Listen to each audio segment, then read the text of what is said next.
मोर्चा भी आपसे पूछ रहा है। इस सवाल का उत्तर आपको देना होगा माननीय मुख्यमंत्री महोदय। इस सवाल के उत्तर से आपको भागना नहीं है, इस सवाल का आपको उत्तर देना है। नहीं तो याद रखिएगा, राजनीति किसी की बपोती नहीं होती है। आज आपका है तो कल इस राज्य की जनता ये डिसाइड करेगी इस राज्य की दिशा किनके हाथों में देना है, इस राज्य की राजगद्दी को किनके हाथों में देना है। आज बड़ी दुर्भाग्य की बात है, आज जहां हम लोग धरना दिए हैं ठीक इसके बगल में हमारे दिव्यांग भाई बहन लोग धरना दिए हैं। ये कितना चिंता का बात है। आज यहीं से हम देख रहे हैं, आज भले उस विधानसभा के सदस्य हम हैं, भले विधानसभा के बाहर आप देख सकते हैं यहीं से जगमग विधायकों का आवाज दिख रहा है।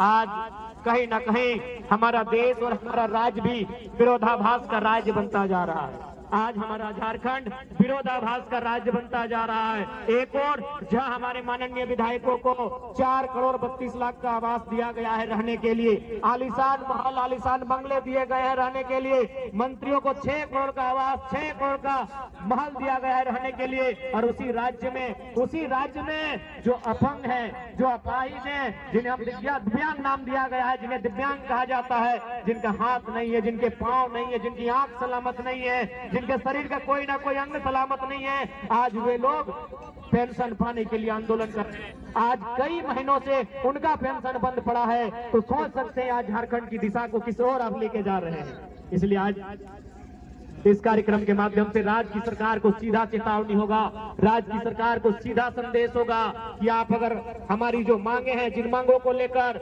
हमारे संगठन के पूरे टीम के साथी डुमरी से रांची चलकर आए, अगर उन मांगों की पूर्ति नहीं की जाती है तो यह पद यात्रा है। पद यात्रा के बाद हम लोग एक नई यात्रा, एक नए कार्यक्रम की रूपरेखा तैयार करेंगे और झारखंड सरकार को ईंट से ईंट बजाने का काम करेंगे। इस बात को भी सरकार याद रख ले, इस बात को भी सरकार को याद रखना होगा कि आज, और यह तो आपको अनुभव करना होगा। आप कहते हैं आप और जो पूरा राज्य जानता है कि आप आंदोलनकारी के सुपुत्र हैं, लेकिन कैसा आपका परवरिश हुआ है, आप कैसा आंदोलनकारियों का सम्मान करते हैं कि आज आंदोलनकारी के राज्य में आंदोलनकारियों की स्थिति कहां है। आज आपने 10,000 सहायक आचार्य की नियुक्ति दी, मैं पुनः उसके लिए आपको बधाई दूंगा।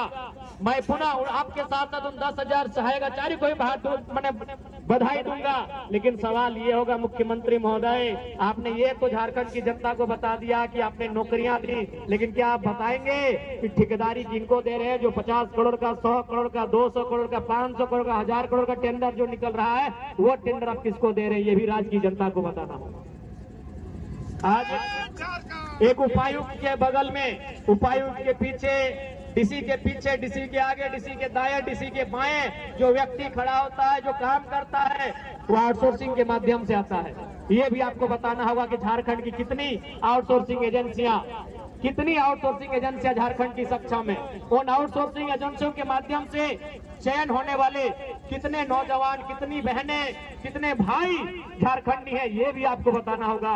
केवल नौकरियों में आप झारखंड को केवल ये मत दिखाए कि नौकरियों में, नौकरी के अलावे भी जो आउटसोर्सिंग एजेंसियां हैं, जो ठेकेदारी प्रथा है, वहां झारखंड के लोग कितने हैं, यह भी आपको बताना होगा। इस बात को आप नहीं भूल सकते हैं। और आज बिल्कुल ये दुर्भाग्य का बात है, 25 सालों के झारखंड में अगर कुछ बदला है, इन 25 सालों के झारखंड में अगर कुछ बदला है तो केवल नेताओं का जीवन बदला है। इन 25 सालों के झारखंड में कुछ बदला है तो विधायकों का जीवन बदला है, सांसदों का जीवन बदला है। वो चुनाव जीतने के बाद हार भी जाते हैं, उनको आजीवन लाखों रुपए सैलरी दिया जाता है, उनको आजीवन लाखों रुपए की सैलरी का भुगतान किया जाता है। लेकिन आम जनता का जीवन कितना बदला है? आज आम जनता केवल छात्रवृत्ति के लिए नहीं, बल्कि हमारी माएं, हमारी बहनें जो सेविका का काम करती है, जो सहायिका का काम कर रही है, जो पोषण सखी, बैंक सखी का काम कर रही है, वो भी आज धरने पर बैठी है। आज नियुक्ति के बाद, रिजल्ट आने के बाद, संशोधन करने के बाद उन्हें छांट दिया गया, उन्हें फिर से उनका रिजल्ट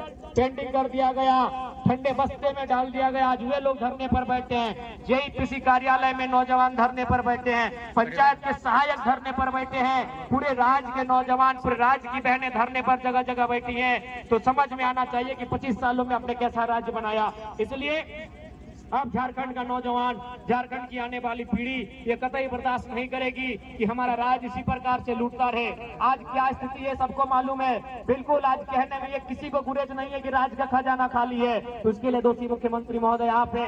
यदि राज्य का खजाना खाली है, इसका मतलब यह है कि आप विजन के साथ राज्य को नहीं चला रहे हैं। जिस राज्य में प्रतिदिन हजारों रुपए का कोयला, हजारों करोड़ का बालू अवैध रूप से निकासी किया जाता है। उस राज्य में अगर राज्य का खजाना खाली है तो उस राज्य के मुखिया की कार्यशैली पे सवाल खड़ा होता है। आज आपने लूट की इतनी छूट दे दी है कि एक साधारण सा पदाधिकारी, एक प्रखंड, एक थाना स्तर का पदाधिकारी महीने में अवैध रुपए से लाखों रुपए कमाता है। तो किसका पैसा है? राज्य का पैसा है, वो राज्य का खजाना है। लेकिन आपकी विजन आपको स्पष्ट बता रही है कि लूट की छूट है, भले खजाना भरे या ना भरे। इसलिए आज राज्य की जनता को आपको हिसाब देना होगा। और यदि राज्य की जनता को आप हिसाब नहीं देते हैं, यदि सच समय राज्य की जनता के जो मुद्दे हैं, विशेषकर स्थानीय नीति 1932 का खतियान हो या 1964 का खतियान हो या भाषा संस्कृति परंपरा का आधार हो, यदि इस राज्य के लिए आप स्थानीय नीति नहीं बनाते हैं तो इस राज्य की जनता जिन्होंने आपको पलकों पे सजाया है, ये आपको धूल में मिला सकते हैं। इस बात को याद रखिएगा, क्योंकि विधानसभा शाम की आवाज है और शाम की आवाज दूर तक जाती है। और आपके पदाधिकारी, आपके मंत्री, आपके विधायक भी जरूर इस बात को सुनते हैं कि आज दिन भर जो लोग धरना पर बैठे थे, चाहे वो दिव्यांग हो, चाहे वो आंगनबाड़ी की दीदी लोग हो, चाहे वो जेल कैंप के तमाम साथीगण हो, चाहे वो सहायक आचार्य हो, चाहे वो व्यावसायिक प्रशिक्षक हो, चाहे वो किसी भी विभाग के आंदोलनकारी हो, उन्होंने किन बातों को रखा, दिन भर क्या क्या हुआ, ये आपकी आवाज आपके कानों तक जरूर जाएगी। और यदि आप में जरा भी संवेदना है, यदि आप में जरा भी नैतिकता है, तो आज आपको तमाम जो आंदोलन हुए, कम से कम राजधानी में विधानसभा के दरमियान जितने भी आंदोलन होते हैं, उन आंदोलनों की आपकी समीक्षा करनी चाहिए। यदि आप सही में दूरदर्शी सोच के लीडर हैं, यदि आप सही में दूरगामी सोच के लीडर हैं, आपकी सोच अगर दूर तक आपको लेकर जाती है, यदि आप दूर का सोचते हैं, आप एक विजनरी लीडर हैं, तो आज दिन भर में जब से विधानसभा का सत्र चल रहा है तब तक राजधानी में जितना आंदोलन हुआ, चाहे आंदोलन करने वाले किसी भी राजनीतिक दल के हैं, उनके मुद्दे क्या थे और उन मुद्दों, उन मांगों की अगर आप समीक्षा करते हैं तभी आप अपने आप को एक बेहतर लीडर कहिए। और यदि आप उन मुद्दों को, उन मांगों को यह कहकर अनसुना कर देते हैं कि आपके पास 56 सीटों की सरकार है, तो आप विजनरी लीडर नहीं है, आप अहंकारी लीडर हैं। आपको अभिमान है, आपको दर्प है, आपको घुमान है कि आप 56 सीटों के साथ सरकार में है।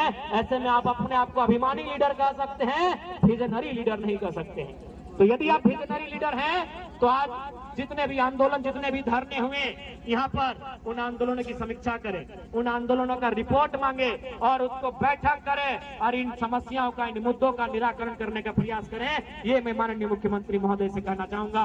और मैं आंदोलनकारी साथियों से कहना चाहूंगा, क्योंकि आज जब तक मैं सदन में था माननीय मुख्यमंत्री नहीं आए थे, उनके दल के विधायकों से बात हुई है।